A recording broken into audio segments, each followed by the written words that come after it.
আসসালামু আলাইকুম এভরিওয়ান।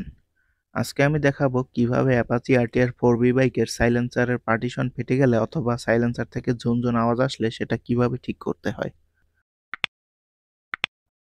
সাইলেন্সারটা খোলা অবস্থাতেই আপনাদেরকে দেখাচ্ছি, কারণ এতে করে অনেক কাছ থেকে দেখাতে পারবো।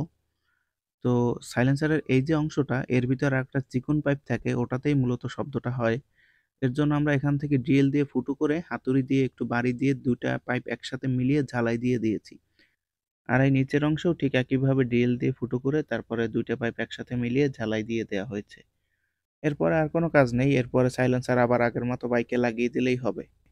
তবে এই অ্যাপাচি আরটিআর 4বি এর সাইলেন্সার আসলেই খারাপ, এটা বলতে বাধ্য হচ্ছি। কারণ এই যে ডান সাইডের এপাশে দেখুন ১ বছরের মধ্যে কি অবস্থা হয়েছে। আর বাম পাশে এটা আমি রং করেছি এতক্ষণ বসে। যাই হোক, আপনাদের বাইকে কারো এমন সমস্যা হলে আপনারা ১ম এ ওয়ারেন্টির জন্য যাবেন। আর যদি ওয়ারেন্টি না থাকে তাহলে এরকম ঝালাই করে নিলেই আপনাদের সমস্যার সমাধান হয়ে যাবে ইনশাআল্লাহ। আজকে এ পর্যন্তই। এরকম আরো অন্যান্য ভিডিও দেখতে চাইলে আমার চ্যানেলটা ঘুরে আসুন।